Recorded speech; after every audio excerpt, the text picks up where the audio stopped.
உட்காந்துக்கிறேன் என் husband மட்டும் கஷ்டப்படட்டும்னா அந்த பிள்ளை எவ்வளவு காலத்துக்கு கஷ்டப்படும்? அதுக்கு தானே சார் கல்யாணம் பண்ணி கொடுத்துருக்காங்க. அப்புறம் எங்களை சுமக்காம என்ன வேலை? காலையில 7 மணிக்கு கிளம்புவாங்க, நைட் 8:30க்கு தான் வருவாங்கன்னும் போது அவ்வளோ டைம் எடுத்து தான் ஏர்ன் பண்ணணுன்ற அவசியம் இல்லை. உங்களை பார்க்கும்போது சம்பாதிக்கிற ஒரு அடிமை புருஷன் கிடைச்சிருக்காங்க. சண்டை போட்டு நான் வேலைக்கு போய் எங்க அம்மா அப்பாவுக்கு அதெல்லாம் வாங்கி தரணும்னு ஒரு அவசியம் இல்லை. வேலைக்கு போய் தான் குழந்தைய நல்லா வளர்த்தணும் அப்படின்னு இல்லை, எல்லாமையும் வளர்த்தலாம். படுத்துட்டு தூங்குனீங்கன்னா மேல இருந்து கொட்டுமோ? நாங்க அப்படி இல்லையாப்பா, நாங்க கஷ்டப்பட்ட முடியாது நீங்க இந்த நிலைமைக்கு வந்தீங்க. ஹேர் பின் வாங்கணும்னா கூட யாரை எதிர்பார்க்கறீங்க நீங்க? எங்க ஹஸ்பண்ட தானங்க எதிர்பார்க்கணும். அதுதான் நான் சொல்றேன். வீட்டுக்காரர்கிட்ட போய் ஒரு ஹேப்பி இல்ல நாங்க கேக்குறது இல்லையே. ஹவுஸ் ஒய்ஃபாக இருக்காதே என்று சொல்லுகிற அம்மாக்களும் மற்றவர்களும் ஒரு பக்கம், நோ ஹவுஸ் ஒய்ஃபாக இருப்பதில் தவறில்லை சொல்லக்கூடிய அவர்களுடைய மகள்கள் இன்னொரு பக்கம். இன்னைக்கு இருக்கடி கச்சேரி. ஏன் உங்கள் மகள்கள் தாயமாக வேலைக்கு போக வேண்டும் என்று நீங்கள் நினைக்கிறீர்கள்? யாரையும் எதிர்பார்த்து இருக்க கூடாது. யாரை எதிர்பார்த்தனா? ஹஸ்பண்டை எதிர்பார்த்து இருக்க கூடாது. என் வளர்ச்சி மீது எவ்வளவு அக்கறை! தாங்கள் எப்பொழுதும் இதையே தொழிலாக செய்யுங்கள், உங்கள் வாழ்க்கை மென்மேலும் விளங்கும். அவங்கள்ட்ட டிபெண்ட் ஆகுறது தப்பு இல்ல. எனக்கு அது தப்புன்னு நான் சொல்றேன். என்னம்மா தப்பு? முதல்ல என் முன்னாடி வந்து இப்படி கேக்குறதே தப்பு. உன்னை அங்க கொண்டு போய் விட்டவனே நான் தான். ரெண்டு பேரும் வேலைக்கு போனாதான் அவங்க பிள்ளைங்களை அவங்க சேஃபா பார்க்க முடியும். நான் வீட்டுல உட்காந்துக்கிறேன் என் ஹஸ்பண்ட் மட்டும் கஷ்டப்படட்டும்னா அந்த பிள்ளை எவ்வளவு காலத்துக்கு கஷ்டப்படும்? முன்னால மகள்கள் கஷ்டப்படுறத பேசுவாங்க, இப்ப மருமகன்கள் கஷ்டப்படுறத மாமியார்கள் பேசுறாங்க. அம்மா அம்மா அங்கிட்டு போடு. ஐயா, ஒரு பிள்ளை மட்டும் நீங்க சொல்றது மருமகனை தானே சொல்றீங்க? எல்லா சுமையும் அவரே எப்படி சுமக்கணும்? அதுக்கு தானே சார் கல்யாணம் பண்ணி கொடுத்துருக்காங்க. அப்புறம் எங்களை சுமக்காம என்ன வேலை? ரைட்லா ரைட் இருந்தா ஊருக்கு இல்லனா சாமிக்கு.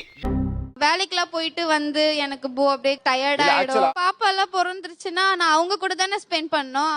ஓ, நீ அப்படி வரியா? 3 இயர்ஸ்ல 2 பிள்ளைங்க டக்கு டக்குன்னு வரவும் எனக்கு பாத்துக்கிறதுக்கு ஆள் இல்ல.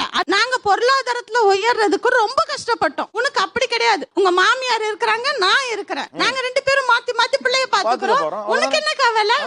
ஆஹா, சூனா போனா ஒவ்வொருத்தர் இருக்க வேகத்தை பார்த்தோம்னா அவன் அருமை வறுமைக்கு ஆபத்து வந்துரும் போல் இருக்கடா.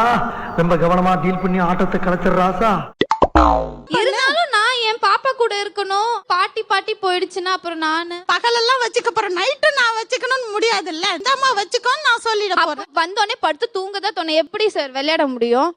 இது ஒரு நல்ல கேள்வி. பிள்ளைங்களை படிக்க வைக்கணும்னா அம்மா அப்பா 2 பேரும் சம்பாதிச்சாதான் பிள்ளைங்களை கொண்டு போய் ஒரு நல்ல ஸ்கூல்ல சேர்க்க முடியும். ஒருத்தர் சம்பாத்தியத்துல நீ எப்படி நல்ல ஸ்கூல்ல சேர்ப்ப?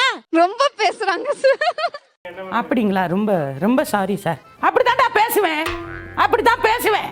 அவங்க எதுக்கு இருக்காங்க? இதுதான் நான் தப்புன்னு சொல்றேன். ஹஸ்பண்ட் இருக்காங்க சார். நாங்கெல்லாம் அதெல்லாம் சாதிச்சுட்டு தானே வேலைக்கு போனோம். என்னால அவ்வளவு பிரஷர் எடுத்துக்க முடியாது சார். ஒத்த ரோசா, பிள்ளைய ரொம்ப அற்புதமா வளர்த்திருக்கம்மா. நீ ரொம்ப அழகா வளர்த்திருக்க. உட்காந்து பேசிட்டு இருக்கவங்க பார்க்கும்போது சம்பாதிக்கிற ஒரு அடிமை புருஷன் கிடைச்சிருக்காங்க. நமக்கு ஒரு அடிமை வாய்க்கும் போது நம்ம ஏன் வேலைக்கு போகணும் அப்படிங்கிற மாதிரி ஒரு இன்டென்ஷன் இவங்களுக்குள்ள கிரியேட் பண்ணிக்கிட்டாங்க. மாதிரி எல்லாம் கிடையாது, எல்லாமே ஒரிஜினல். உங்களுக்கு தேவையான ஒரு ஹேர் பின் வாங்கணும்னா கூட யாரை எதிர்பார்க்கறீங்க நீங்க?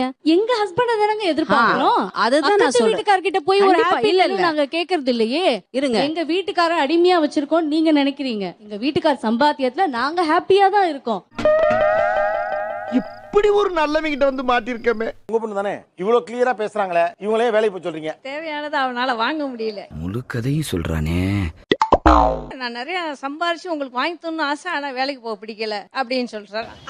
என் வீட்டுக்காரர் ஆரம்பத்துல போக வேணாம்னு சொன்னாரு. நான் வேலைக்கு போனா பிரச்சனை வரும் எங்களுக்குள்ள. அப்படி சண்டை போட்டு நான் வேலைக்கு போய் எங்க அம்மா அப்பாக்கு அதெல்லாம் வாங்கி தரணும்னு ஒரு அவசியம் இல்ல. கேவலமா பேசிவிட்ட ராஸ்கல். எடி செருப்ப நாய். கொடுத்த வாழ்க்கையை ஒழுங்கா வாழ்றதுக்காக நான் ட்ரை பண்றேன். இன்னொருத்தவங்க கிட்ட அடிமையா வேலை பாக்குறது எனக்கு பிடிக்கல. என் வீட்டுல நான் தான் சார் ராணி. கல்யாணம் ஆகி இவங்களுக்கு 2 குழந்தை வந்துருச்சு. சைல்ட்ஹுட்ல அவங்க அம்மாவோட இருக்கணும்ன்ற ஆசையை நிறைவேற்றவே முடியாது. ஆனா இப்படி வளர்த்து ஒரு பொண்ணை உட்கார வச்சிருக்காங்கல்ல, அது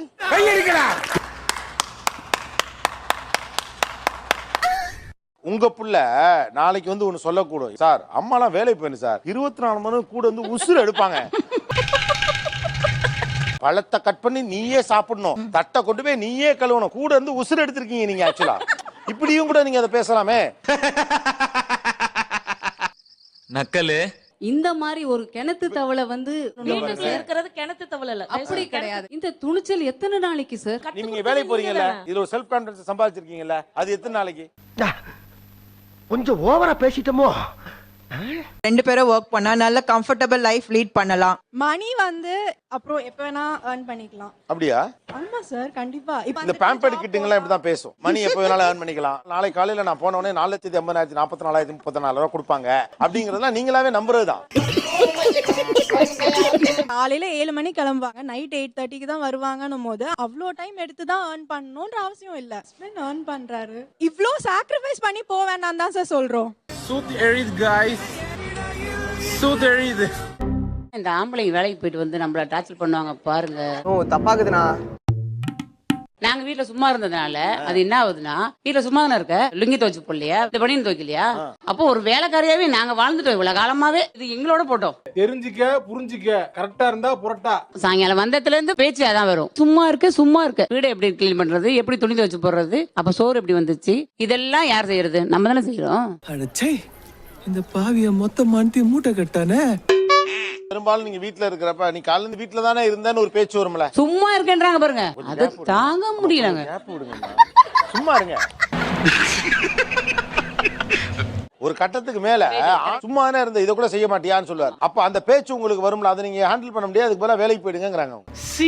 அதுதான் பிரச்சனையே. ஹஸ்பண்ட் வந்து தொல்லை பண்றாங்கன்னு சொல்றாங்களே, அதெல்லாம் வந்து நான் ஒரு நல்ல விஷயமா தான் எடுத்துக்கிறேன். வேலைக்கு போய் நான் ஸ்ட்ரெஸ் எடுத்துக்கிறதுக்கு வீட்டுல இருக்க இந்த வேலையை செஞ்சா என்னோட உடம்பும் ஆரோக்கியமா இருக்கும், நானும் சந்தோஷமா இருப்பேன். அமுகு டுமுகு அமால் டுமால் தான். ஹஸ்பண்ட் சம்பாரிச்சிருவாரு, அவரே சொல்லிட்டாரு. நீ ஆனா வேலைக்கு ஒண்ணு சொல்றேம்மா, ஆம்பளை கஷ்டம் தெரியாம நீங்க எல்லாத்தையும் பேசிவிட்டு அவன் சம்பாரிச்சிருவான்.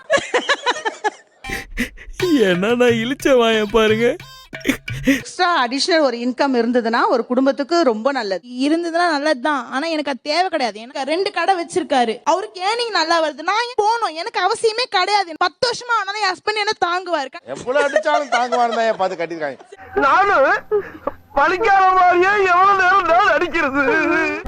நாங்க வேலைக்கு போனா பாஸ் இருக்காதுங்கிறீங்க, புருஷனுக்கு துணிமணி துவைச்சு போட முடியாதுங்கிறீங்க, பூனைக்குட்டிக்கு சாப்பாடு வைக்க முடியாதுங்கிறீங்க. நாங்க அப்படி இருந்தா நீங்க இந்த நிலைமைக்கு வந்திருக்க முடியாது. ரொம்ப பிரமாதம் சார். ரொம்ப கஷ்டப்பட்டு தான் வளர்த்தனேன். இவ்வளவு எம்சிஏ முடிச்சு வச்சு, சின்ன பொண்ணை எம்பிஏ முடிச்சு வச்சு, 2 பொண்ணு கல்யாணம் பண்ணிட்டேன். என்னை விட இன்னும் கொஞ்சம் நல்லா அந்த குழந்தையை வளர்த்தணும்னு ஒரு ஆசை. உங்களை மாதிரி மனுஷன்லாம் இருக்கனாலதான் கொஞ்சமாச்சும் மழை பெய்யுது. வேலைக்கு போய் தான் குழந்தைய நல்லா வளர்த்தணும் அப்படின்னு இல்ல, இல்லாமையும் வளர்த்தலாம். இல்லாம எப்படி வளர்த்துவீங்க? படுத்துட்டு தூங்குனீங்கன்னா மேல இருந்து கொட்டுமோ? Emotional damage. மேல இருந்து கொட்டாது. எப்படிக்கு போனாமே வளர்த்து. நாங்க அப்படி இல்லையாப்பா, நாங்க கஷ்டப்பட்ட முடியாது நீங்க இந்த நிலைமைக்கு வந்தீங்க. குடும்பத்தை உயர்த்துதல்னு ஒண்ணு இருக்குல்ல, இதுல உங்களுக்கு ஏன் அது வரலைங்கிறதா உங்க கேள்வி. தப்புத்தான்னு ஒத்துக்க, வேற வழி இல்ல. உங்க மகளை என்ன வேலையில இருக்குன்னு ஆசைப்பட்டீங்க, ஆனா அவங்க என்ன செஞ்சுக்கிட்டு இருக்காங்க? பிஇ படிச்சுட்டு 80% வாங்கினாங்க. ஃபிஷ் டேங்க் வாங்கி ஃபிஷ் வளர்த்துட்டு அது ஃபுட் போட்டுக்கிட்டு செல்லோ டைப் கலர் கலரா வாங்கி பூத்தொட்டிக்கெல்லாம் ஒட்டிக்கிட்டு இதுதான் பண்ணிட்டு உட்காந்துருக்காங்க. ஆனா அவங்க என்ன வேலை பார்த்துட்டு இருக்குன்னு நீங்க ஆசைப்பட்டீங்க? கவர்மெண்ட் ஜாபே ட்ரை பண்ணலாம். லட்டுல வச்சு நினைச்சியா தாஸ்? மீன் தொட்டில வச்சேன்.